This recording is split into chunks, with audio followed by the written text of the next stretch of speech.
Сәлеметсіздер ме балалар? Мен бастауыш сынып мұғалімі Алтаева Қарлығаш, Бірлік орта мектебі. Қазір бізде қазақ тілі сабағы 4-ші сынып. Сабақтың тақырыбы ғарышқа саяхат бөлімі бойынша ғарыш дегеніміз не? Жетістіктің шақтары. Сабақтың мақсатына тоқталайын. Бірінші мақсатымыз тірек сөздерді қолданып, белгілі бір стильде мәтін жазу. Екінші мақсатымыз етістікті тиісті шақта қолдану, яғни өткен шақ, келер шақ және осы шақ. Үшінші, каллиграфиялық нормаларды сақтау және жазу техникасын жетілдіру. Енді балалар, сендердің бүгінгі білімдерің бағалау критерийі бойынша бағаланады. Яғни бірінші критерийіміз тірек сөздерді қолданып, белгілі бір стильде мәтін жазады. Екіншісі, етістікті тиісті шақта қолданады. Үшіншісі, каллиграфиялық нормаларды сақтап және жазу техникасын жетілдіреді.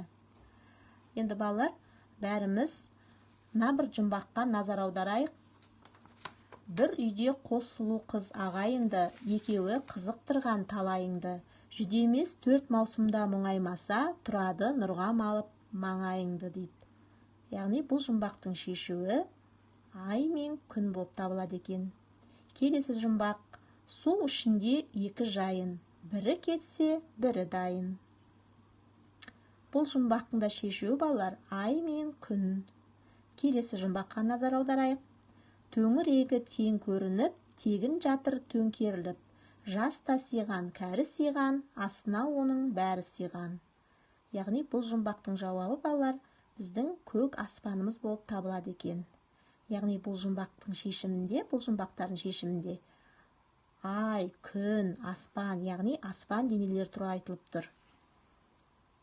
Енді балалар, бәріміз осы аспан денесіне қатысты мына бір түсіндірме сөздікке назар аударайық. Ғаламшар. Ғаламшар дегеніміз адасушы жұлдыз деген мағынаны білдіреді екен. Күн жүйесі. Күн және оны айналып жүретін ғаламшарлар және оның серіктерін айтамыз. Әлем немесе ғарыш деген жерді қоршаған бүкіл дүние. Ал галактика деген миллиардтаған жұлдыздардан тұратын, кейде арасында орасан зор масса болып тұтасқан газ бен шаң болатын аса алып жүйе болып табылады. Енді балалар, біздің сабағымыздың тақырыбында етістіктің шақтарын айтып кеттім жаңа. Соған байланысты мына бір кестеге қараймыз. Яғни етістіктің шақтары мезгілге байланысты, әр мезгілде болатын іс-әрекетке байланысты 3 шақта айтылады екен. Яғни осы шақ, өткен шақ және келер шақ. Осы шақ дегеніміз балалар сөйлеп тұрған кезде болып жатқан қимыл іс-әрекет, яғни қазіргі болып жатқан іс-әрекет. Мысалы, Аслан хат жазып отыр. Аяжан билеп жатыр деген сияқты. Келесі өткен шақ. Бұл сөйлеп тұрған сәттен бұрын болып кеткен қимыл іс-әрекетті білдіреді. Мысалы, мен жазда Астана қаласына бардым. Немесе, мен өткен жылы Алматы қаласына мұражайға бардым. Ал енді келер шаққа келетін болсақ балалар, сөйлеп тұрған кезде әлі болмаған, бірақ кейін болуға тиісті қимыл іс-әрекетті білдіреді. Мысалы, Асан ертең нағашы атасына бармақ. Немесе, оқушылар жазда каникулға шығады. Енді балалар, барлығымыз мына тапсырмаларға назар аударамыз.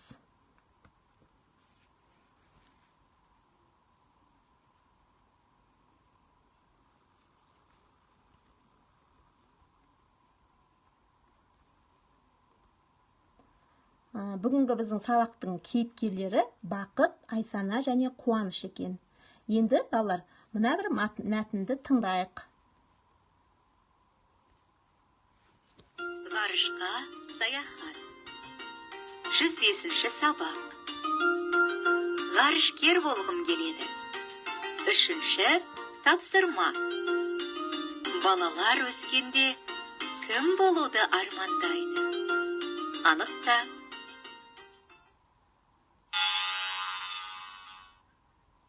Қуаныш, Айсана, өскенде кім болғыларың келеді?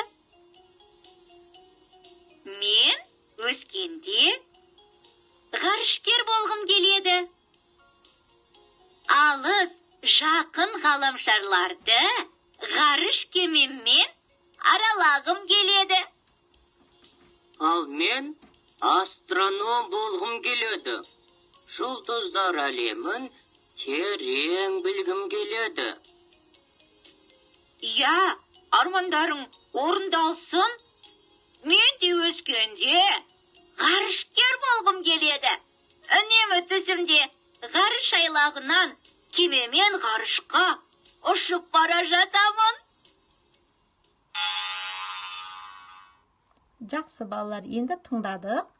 Енді мына бір тапсырмаларды орындап жіберейік. Бақыт кім болуды армандайды? Яғни бақыт ғарышкер болуды армандайды. Айсана кім болуды армандайды? Айсана да ғарышкер болуды армандайды екен балалар. Ал Қуаныш кім болуды армандайды? Қуаныш астроном болуды армандайды. Енді жауапты тексерейік балалар. Міне, жауаптың бары дұрыс, қате жауап жоқ. Өте жақсы балалар. Енді ары қарай сабағымызды жалғастырамыз. Етістіктің шақтары туралы айттық. Енді кішкене демалып алайық, серкіту сәтін ұйымдастырамыз. Күн, жер, су деп аталады ойыны. Күн дегенде қолдарыңды жоғары көтеріп, күнді бейнелейсіңдер. Кәне бейнелеп жіберіңдер. Жер дегенде бір орында тұрып, аяқтарыңды кезек-кезек қозғайсыңдар. Ал орындап жатсыңдар ма? Келесі су дегенде қолдарыңмен толқынды бейнелейсіңдер балалар. Жақсы балалар. Енді үйге тапсырма жазып аламыз. Үйге мақала жазып келеміз. Мақала жазамыз. Тақырыбы қазақ ғарышкерлері. Бір жерде сендерге балалар тірек сөздер беріліп тұр. Тірек сөздерді оқиын. Қазақтан шыққан тұңғыш ғарышкер. Союз ТМ 13 ғарыш кемесі Талғат Мұсабаев. Ғарышта 3 рет болу Айдын Айымбетов. Бұл жерде дескриптор тұр балалар. Назар аударайық. Біріншісі тірек сөздерді пайдаланып мәтін жазады.